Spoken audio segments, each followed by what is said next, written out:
Shashi Tharoor ji, Shashi Tharoor ji, right. Your party has got 25 minutes and 3 speakers. Please keep that in mind and start. Sir, you also like... that is not what I was told earlier, sir. I was given a different assurance. Please don't stifle our voice when we are trying to raise some fundamental Whatever issues. is decided in BAC, accordingly, Honorable Speaker has allocated the time. That I have brought it to your notice. We are counting on you to be fair. Please be kind. We're counting on you to be fair, sir. The first question is, why is this bill needed? Because on the night of 8th November, the government, or rather the Prime Minister, in a 48-minute address, unilaterally and unnecessarily announced that some 14 lakh crore rupees worth of 500 and 1,000 rupee notes, amounting to 86.4% of all the currency in circulation in India, would be illegal as of midnight. In fact, 3 hours is what he gave our country to pull 86% of the country's money out of circulation, and this in a country where cash has represented 98% of all transactions by volume. Mr. Premachandran has already described why he thinks this is illegal, but within days, the real result of the Modi announcement became apparent: the severe disruption of normal economic activity. Since over 90% of the financial transactions are made in cash, over 85% of our workers in our country are paid in cash, the everyday economy was ground to a standstill in the last 2 months of the year. The government wants to get credit for its bold move, but what inept implementation, Mr. Chairman.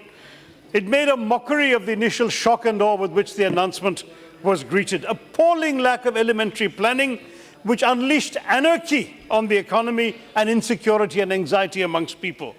Not nearly enough new currency had been printed, so the banks did not have enough, not even a fraction of what was enough to meet the consumer demand for new notes. They didn't have the new notes, and so they restricted withdrawals to small amounts of cash that were insufficient for most people. This is also illegal, Mr. Chairman, though my friend, the Honourable Mr. Premachandran, didn't mention it, because my question is, under which provision of the law can an Indian citizen be denied access to his own account? Can the finance minister name one country in the world that disallows people from withdrawing money from their own bank accounts? It is merely a mask, Mr. Chairman, for the government's inefficiency in not printing enough notes. 30 days after the Prime Minister's speech, only 30% of the currency in circulation had been restored. The RBI told the Public Accounts Committee on January 18th that it was up to 60%. The SBI estimates it may go up to 70% by the end of February. The Economic Survey claims it will all be back by the end of March, but I don't think so, because the rate of printing of rupees 500 notes has been falling well below the target, and going by the rate at which the printing presses are functioning, it's going to take, I suspect, another 5 or 6 months to remonetize the entire banking system. Anyway, whenever that cash system is fully restored, it's very clear that the Prime Minister's "bear with me for 50 days" was yet another jumla. Yes. Now, there's even more inefficiency than that, because the government, when they started printing notes, didn't print enough quantity of the smaller notes. So if you were lucky enough to get a 2,000 rupee note, no one could make change for it for you.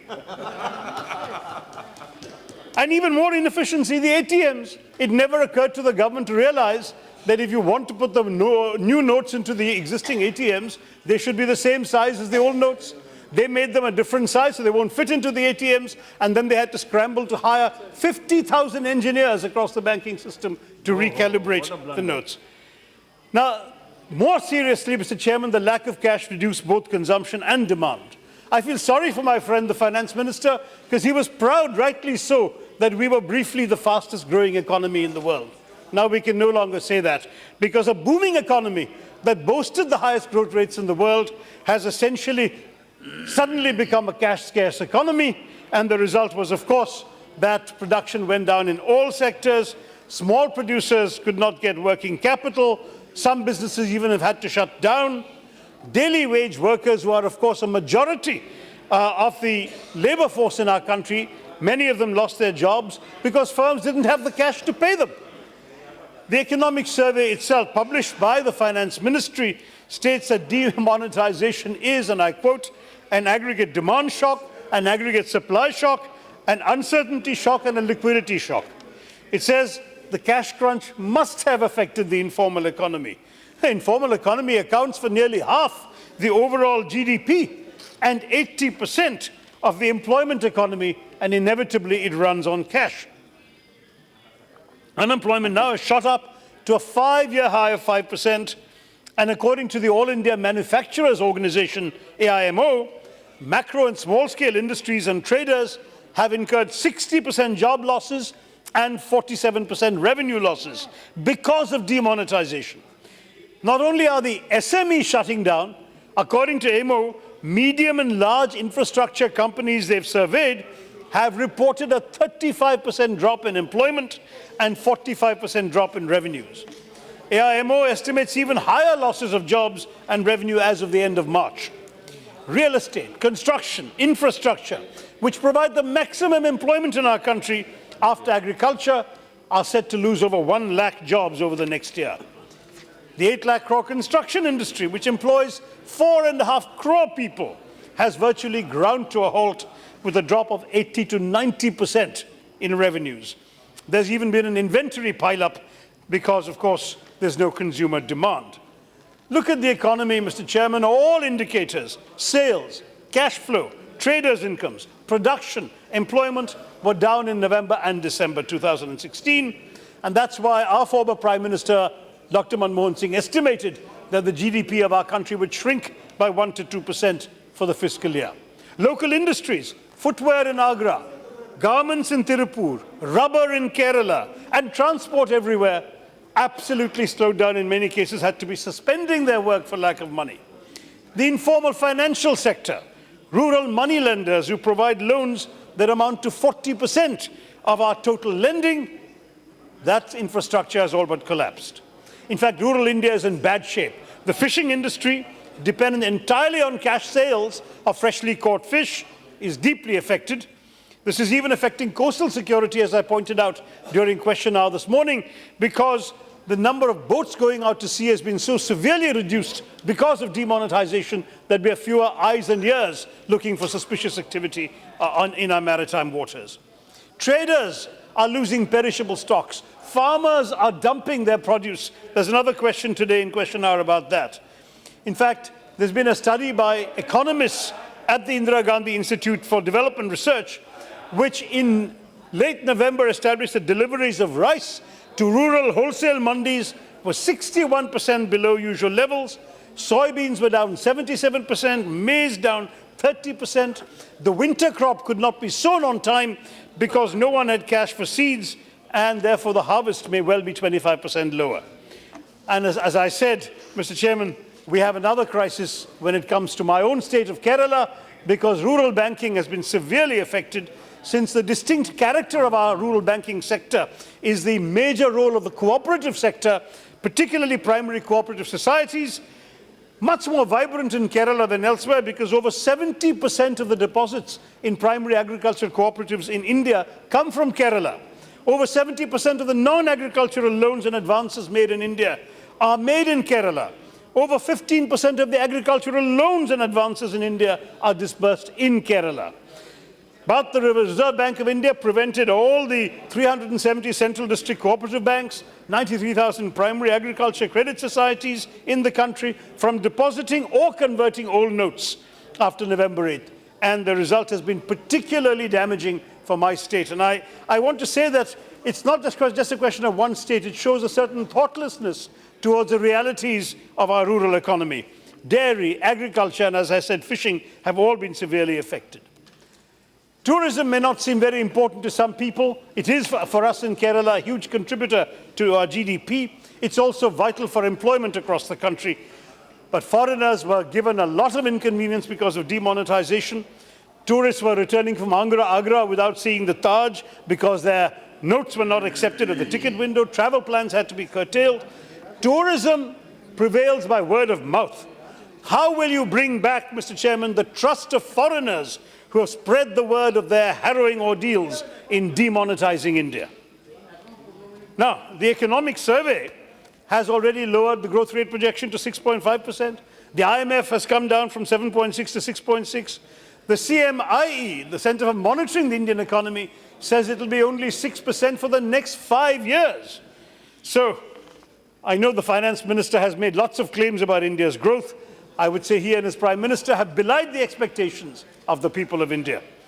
What's interesting is that the Modi Sarkar itself has accepted that demonetization has had a severe negative economic impact, because in the list of achievements mentioned in the economic survey released on the 31st of January by the chief economic advisor, there's a list of achievements. They mention Aadhaar, GST, FDI, UPI, but no mention of demonetization. In fact, Aadhaar, GST, FDI are all Congress-initiated programs. So I want to accept the Prime Minister's invitation this morning that we will happily take credit for the few good achievements of this government. The Modi Sarkar also accepts, and I'm quoting from Chapter 3 of the Economic Survey, that demonetization resulted in slowing growth, demonetization reduced demand, cash, private wealth, it reduced supply, reduced liquidity and working capital, disrupted supply chains, increased uncertainty, and I'm quoting, still quoting, job losses, decline in farm income, social disruption, especially in cash-intensive sectors. So I would commend to the Finance Minister Chapter 3 of his own economic survey as my indictment of his government. Now, the Prime Minister has been talking about the surgical strike on black money, corruption, terrorism, counterfeiting, but it's very clear that these objectives have not been met. A surgical strike is always precisely targeted, but here the collateral damage is so extreme that the pain inflicted has outweighed any tangible gain. And what are the gains? Let's take black money, for example. The estimate was that many people, rather than attract the attention of the law enforcement authorities and of the tax authorities, would not return their money, they would destroy their black money. Various agencies estimated around 25 to 35% of the specified banknotes would not be deposited by the stipulated dates. And on November 23rd, the Attorney General of India, no less, told the Supreme Court that the government expected that SBN worth 4 to 5 lakh crores would be rendered worthless on account of not being deposited. What happened? Well, it seems that our black money holders have found creative ways of laundering their money, and the result is that most of the estimated black money in circulation, this 4 to 5 lakh crores that the Attorney General mentioned, has flooded into the banks. Now, it seems that some well-placed friends of the ruling party may well have been allegedly tipped off, because the well-connected clearly were able to unload their money. None of them seemed terribly troubled by the November 8th announcement. We don't know, of course, how much has come in, because the Reserve Bank has not given official figures, but it has been widely reported that by the end of December, 95 to 97% of the money in circulation has already reached the banking system.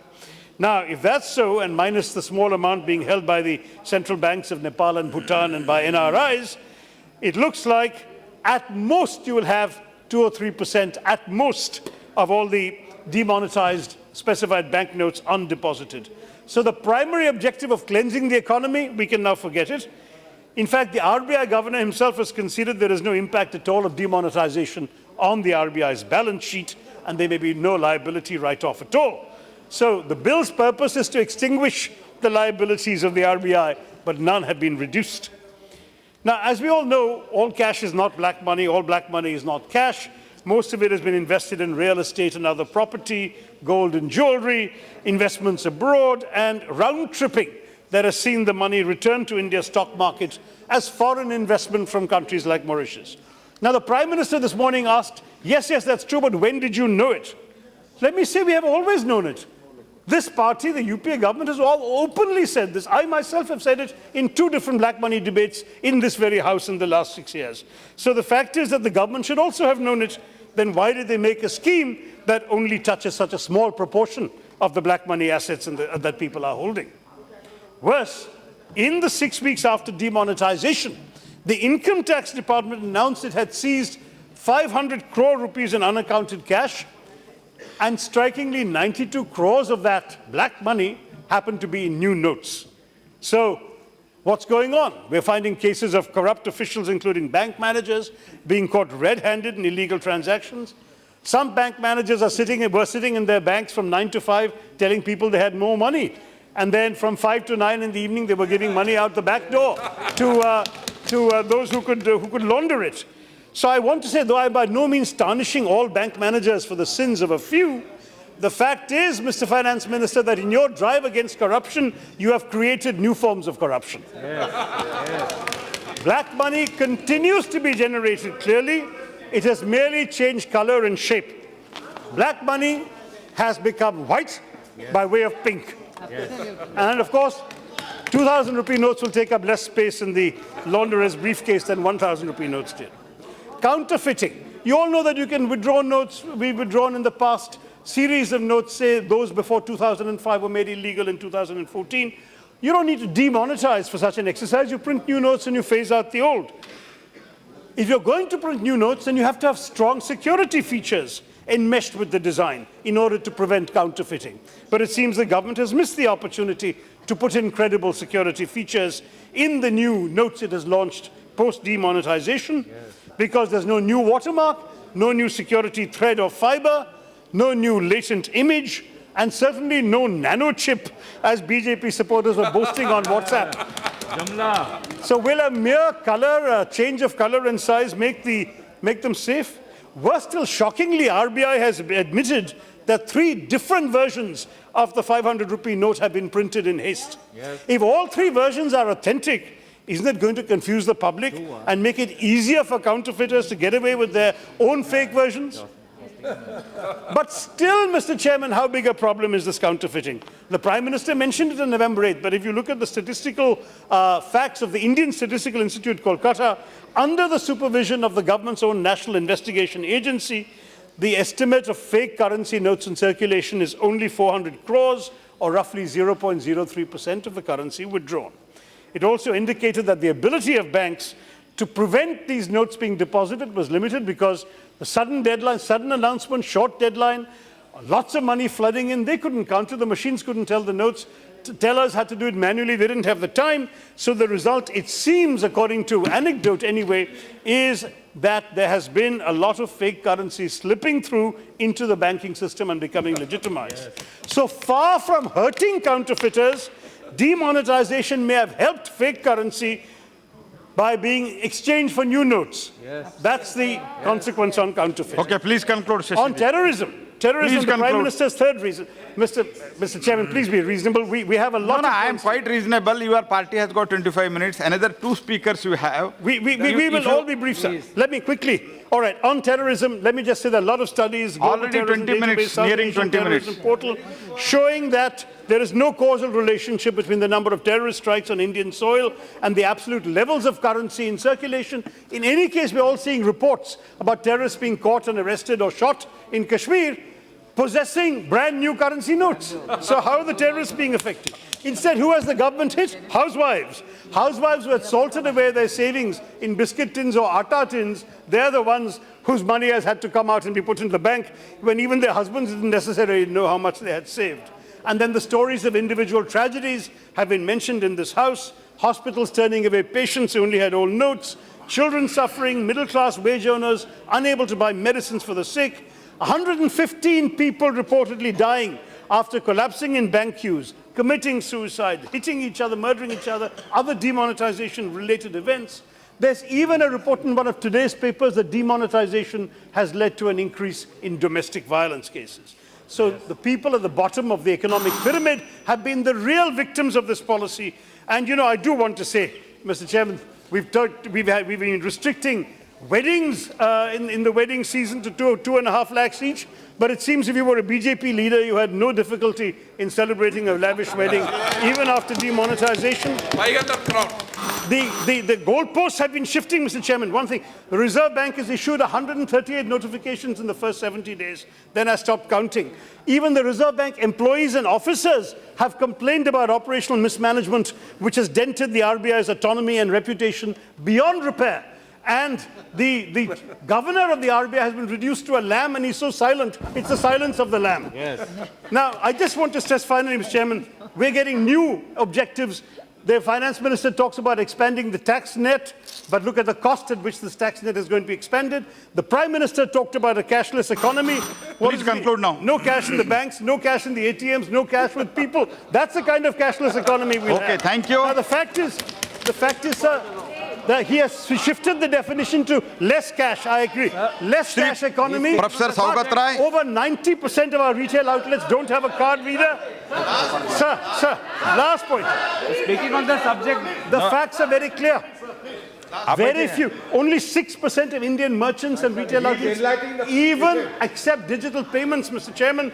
We are not a society in which, unfortunately, digital transactions can be done without impediments. And the problem is, therefore, we need a very, very significant digital infrastructure before we can do all this. Our Prime Minister Thank you, and Shri Finance Saugat Rai. Minister, sir, are not building the foundations first. fine. Oh, that was before I spoke. Yeah, before. That, you can't count that time, so I was just saying that. No, I'm not counting that. I only expunged that. All right. The assurance is a different. Saugat Rai ji.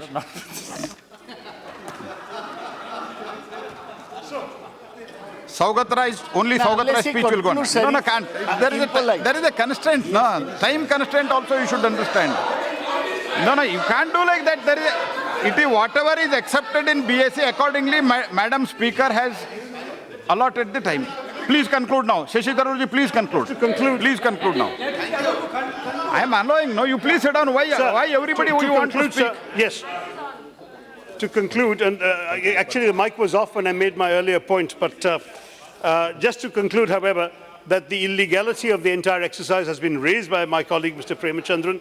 The fact is the Gazette notification number 2652 by the Joint Secretary under Section 26(2) of the Reserve Bank of India Act 1934 nowhere gives the government the power to freeze bank accounts through limits on cash withdrawals. Nowhere gives the government the power to disrupt normal banking operations and impose mandatory disclosure requirements such as identity cards. So the fact is, there is a real question as to whether the contract I promised to pay the bearer can be legally repudiated by the government in this way.